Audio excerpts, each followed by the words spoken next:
হিমসাগরের মা বেশ ভালোই তো বৌমা এনেছো গো। কানা নয়, পোকা ধরা নয়, এত অল্প বয়সে কি মিষ্টি একটা আম।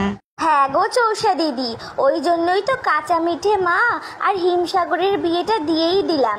দুজনের কম্বিনেশনে কি ভালো একটা আচার হবে বলো তো।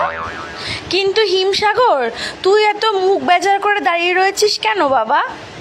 না না, আসলে আমার মুকুলটা বিয়ের নিয়মগুলো পালন করতে করতে একটু ক্লান্ত হয়ে গেছে তো, তাই আর কি। চলো আমরা এখন যাই, ওদের একটু আলাদা ছেড়ে দিই। উফ মা, তুমি না আর আমাকে মুকুল বলে ডাকবে না। আমি যথেষ্ট বড় হয়েছি, আমি এখন আম। তাছাড়া আমি আগেই বলেছি যে আমি এই বিয়েটা। চুপ কর। যত বড় বোটা না তত বেশি আঠা। অল্প বয়সে বেশি পাকিস না, স্বাদ ভালো হবে না বলে দিলাম। আচ্ছা আচ্ছা থামো, এখন চলো আমার সাথে। কাল বউ ভাতের আয়োজন করতে হবে তো নাকি? দেখো কাঁচা মিঠে, আমি শুধু আমার বাবা মার জোর করাতে তোমায় বিয়ে করেছি। এর থেকে বেশি কিছু আশা করবে না আমার থেকে। আমি শুধু আমার আম্রপালিকেই ভালোবাসি। আমি তোমার সাথে মিলে আচার হতে চাই না, আমি আম্রপালির সঙ্গে মিশে ম্যাঙ্গো জুস হতে চাই। কি বললে? তুমি আমার মতো একটা ভালো জাতের আম ছেড়ে ওই হাইব্রিড মালটার পেছনে পড়ে আছো? একটা মিশ্র প্রজাতির আম কোথাকার। ব্যাস, আর একটাও পচা কথা বলবে না আমার আম্রপালির নামে। হাইব্রিড তো কি হয়েছে, স্বাদে গন্ধে রূপে কোনো অংশে কম নয় ও, বুঝলে? তুমি থাকো এখানে, আমি চললাম আমার আম্রপালির কাছে।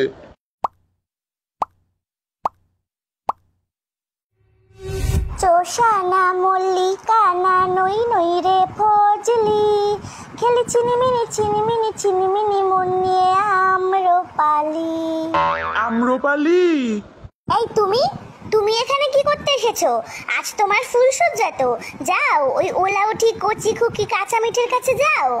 না আম্রপালি, বাবা মার চাপে আমি কাঁচা মিঠেকে বিয়ে করেছি, না হলে ওরা আমায় গাছের ডাল থেকে তাড়িয়ে আমায় ত্যায্য আম করে দিত। তাহলে এখন এসেছো কেন? এখন ভয় করছে না ত্যায্য আম হয়ে যাবার? না, কারণ আমি বুঝতে পেরেছি আমি তোমায় ছাড়া বাঁচবো না। করে দিক আমায় ত্যায্য আম, আমি আর ওই গাছের ডালে ফিরবো না।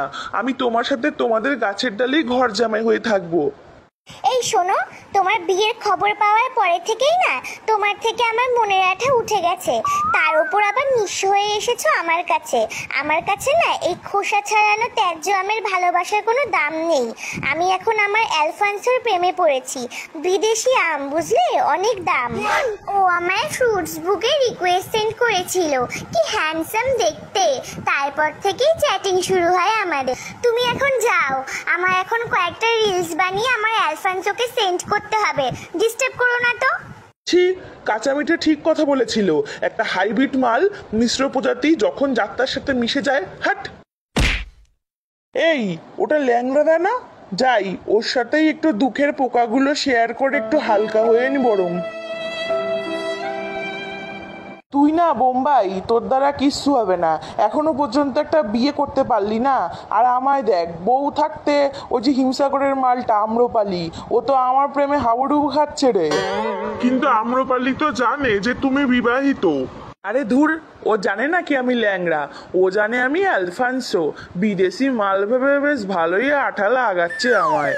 এই দেখ, ফ্রুটস বুকে অ্যালফান্সোর নামে ফেক অ্যাকাউন্ট খুলে বেশ ভালোই চ্যাটিং চালাচ্ছি আম্রপালির সাথে। কিন্তু ল্যাংড়াদা, মল্লিকা বৌদি যদি জেনে যায় তাহলে? বাদ দে তো, সবসময় মনে রাখবি, ডর কে আগে জিত হ্যায়। আরা বেটা ল্যাংড়া, আজ তোর প্রেম পর্ব শেষ করব আমি। এখন এই প্রমাণ সহ মোবাইলটা যাবে মল্লিকা বৌদির কাছে, আর আমি যাই আমার কাঁচা মিঠের কাছে।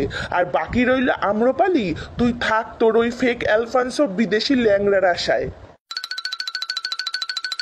কি দিল তো তোমার আম্রপালি ভালোবাসার খোসা ছাড়িয়ে?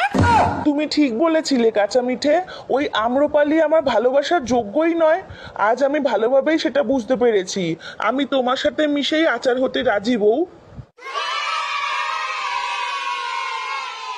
নিজের গাছের বউ থাকতে পরের গাছের ডালে ছুকছুকানি নিয়ে এবার পুরে শরবতে গুলে মর হতে ছাড়া।